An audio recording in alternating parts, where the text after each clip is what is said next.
router firewall that could do anything kind of thing. Right. If you, let's say you do like a Clear OS or another Linux server operation, and you have two NICs and that's your gateway. Well, you could put a cable modem into one, a DSL modem into the other, and you can do load balancing, you can do failovers, you can do joint speed things and all that too, just right there on the fly. Power. Cool. Man. All right. Need some spare money. Okay, well, now here's my question about FreeNAS, Tracy. If you've never seen it before, how comprehensible is the installation process of FreeNAS? If you open up the user manual and study it for a week or two, no, I'm just kidding. No. If realistically, if you've reloaded Windows before, the reason I say that is Windows is by far more complicated to load than Linux. You're going to have zero issues with probably not even opening up the manual. The only thing you're going to open the manual for is, okay, now what's the default password, and stuff like that you're going to want to know right away. It walks you through everything if you want. They even, I think, let me check. I think they even have an EPUB for the documents. Really? So you can even put it on your Kindle. Yeah, if I go to documentation. That's pretty cool. Yeah, they got an EPUB. They got an EPUB. So you could even put it on your Kindle if you'd want to. So yeah, and the Kindle version is also available for purchase from Amazon. Very so cool. If you didn't even want to download or anything, just grab that right there. Wow. Pretty cool. And I'll say, if you want, there's no problem why you can't test, install, or play with this in a VM. It looks like, I don't want to say it supports it, but it encourages you to. And the FreeNAS has zettabyte file system, ZFS. That has some great features. You can use the RAID Z and all that, which is pretty cool. Now, in all practicality, that's overkill, and you really won't on a smaller scale see that. If you're getting into that, you're talking those those big SANs and those big data banks that they're wanting. So as a little one, you're probably just as fine going the ESC4 or something like that if you want. So yeah. And if you're a true geek, 100% command line interface, so you can still SSH and do anything you want. But with the web interface, you don't have to know anything. Realistically, you could see the interface and almost shares, new share. Okay, because you can create your users, your groups, all of that. And there's different plugins that you can plug into this too, Active Directory and stuff like that. Yeah, just super quick. The best way to explain ZFS, okay, ZFS is a BSD, Open Solaris kind of thing. What ZFS is, we know in Windows how we have the previous versions, or you have the system restore capability sometimes of going back to older versions of files. ZFS in the file system itself, not through an operating system, the file system itself has the ability to take snapshots of itself and snapshots of folders and directories to where you can literally go back in time in the file system itself, not because of FreeNAS, but because of the file system. It's really, like Trey said, utterly frigging powerful. That's the kind of thing that these big businesses love. You know what I mean? They absolutely love the ability to be able to have a customer call up and say, I had this document. I don't know what happened to it. It disappeared, but I need it right now. Right. The biggest thing that happened to our file systems a few years ago, and correct me if I'm wrong, but I think Riser FS started this, where it was the journaling file system. They all pretty much use journaling now.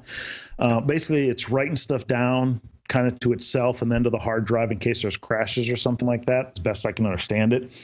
This takes that one step further. It's taking those journals, and it's basically, how I'm understanding it, it's logging these journals in like almost no space. You're not wasting any space. So it's in the middle of a write, and it kills off. in theory, it turns on and continues at right where it left off. Right. Wow. It's this is, if you remember when the computers jumped from FAT to NTFS, it was like, that's a big deal.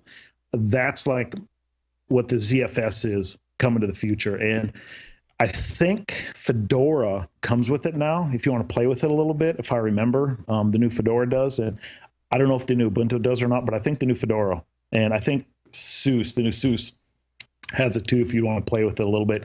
And I think the new SUSE in their YAST tool, which is control panel, has a nice GUI interface for that, where you can check about what backing up in real time and all that.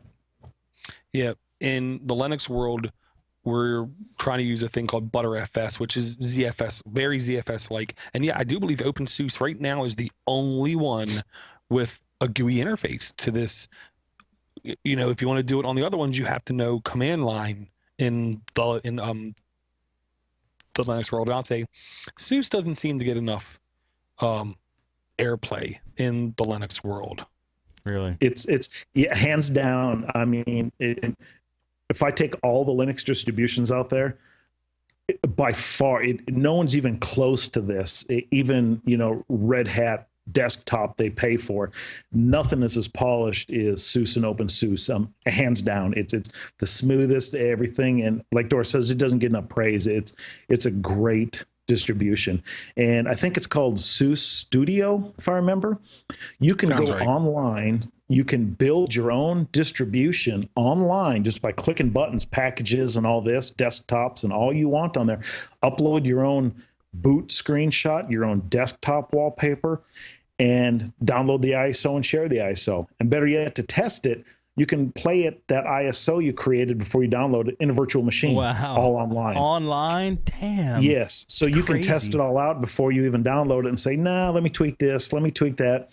And then if you really like it, well, then you got the ISO there to download. Where this comes in handy is, let's say Door's doing a training room that's all Linux where he works, and there's 30 machines, and they're using SUSE. Well, he can keep that ISO out there. Well, every 6 months, he has to reload the training room. Well, he doesn't want old packages, so all he has to do now is he's got his fully loaded ISO. Instead of loading and updating everything, he can just go up there, update the one package, re-download the ISO, and he's ready to go. Yeah. And his partner across the country can just download the ISO at the same time. Wow. Yeah.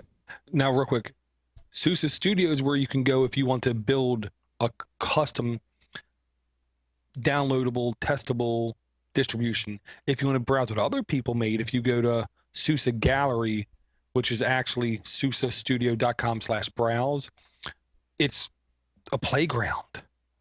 You know, People you are can just download. doing all Yeah, I've kinds of- downloaded about 20 of them just playing with it, because Really?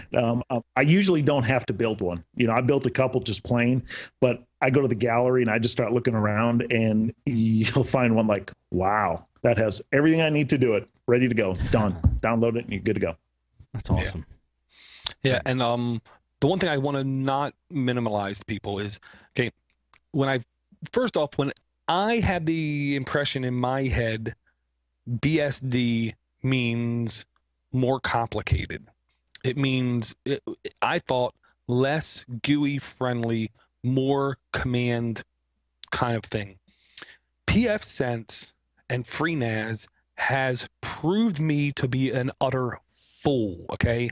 Those two web interfaces are two of the easiest tools I've ever used to get things done. There's a lot of other web type tools on other operating systems. It's like they don't take time to massage the interface and make it at least easier to comprehend. FreeNAS is one of the distros, the BSDs.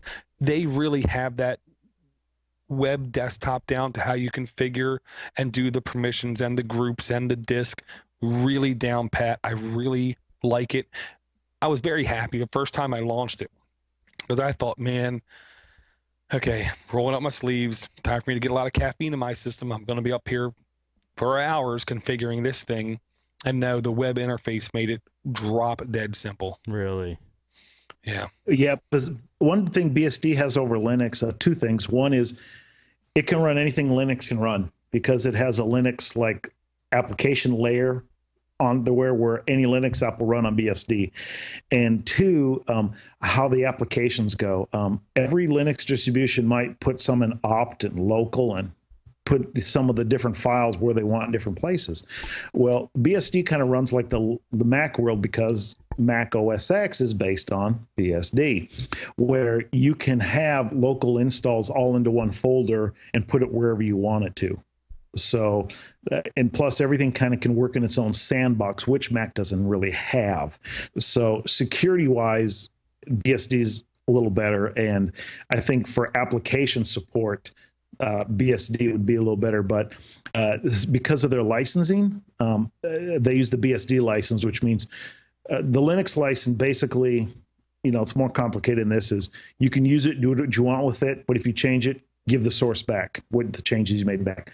BSD is, here's a source code, do what you want with it. You don't have to give anything back. Huh. So they are limited on what they can put in because that whatever they put in has to keep their license also. You can put BSD licensed stuff in a Linux distribution without problem, but it's harder to put Linux stuff in a BSD license. And so that's why Linux has a little edge, just because a lot of the driver and the applications right now, and for that. Yeah, I can't remember what the system's called in BSD, but in the Linux world, I always talk about Wine and how Wine lets you run Windows things in than Linux. That's what BSD has for Linux. So it has all of its stuff and everything that Linux has. Wow, that's pretty awesome. Very cool. Awesome stuff with FreeNAS and everything else we covered. You guys wanted to help me out with some emails here? Of course. You got it, Steve. Yeah. We should do an experiment. Let's see how good I can answer these emails. I'm going to be crying to Dora in about 10 seconds here. Here we go. Dora and Steve, this is from Bad Sector 486. I love that name. So he says, how about a 5-minute primer on Linux or BSD? Linux or BSD firewall distributions. I am interested in selection and installation. Thanks for the great podcasts. PF Sense. Yeah? Yeah. It's the way to go? Yeah. Well, there's a lot of choice, and there's always a lot of choice. There's also a time where you just want a straight answer kind of thing, dare I say. I cannot see a reason to not use PFSense. I'll say that. Untangle is great. Don't get me wrong. That's a Debian-based thing.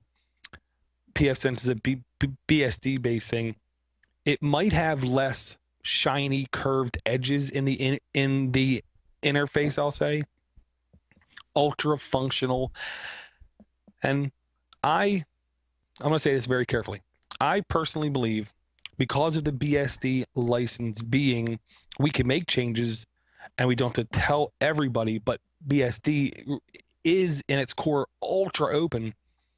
And because BSD is, they really scale back what BSD is. They keep the core small, tiny, and secure. They are pretty much the most secure operating system you can put on a server. It's hard to beat BSD when it comes to hardness, security.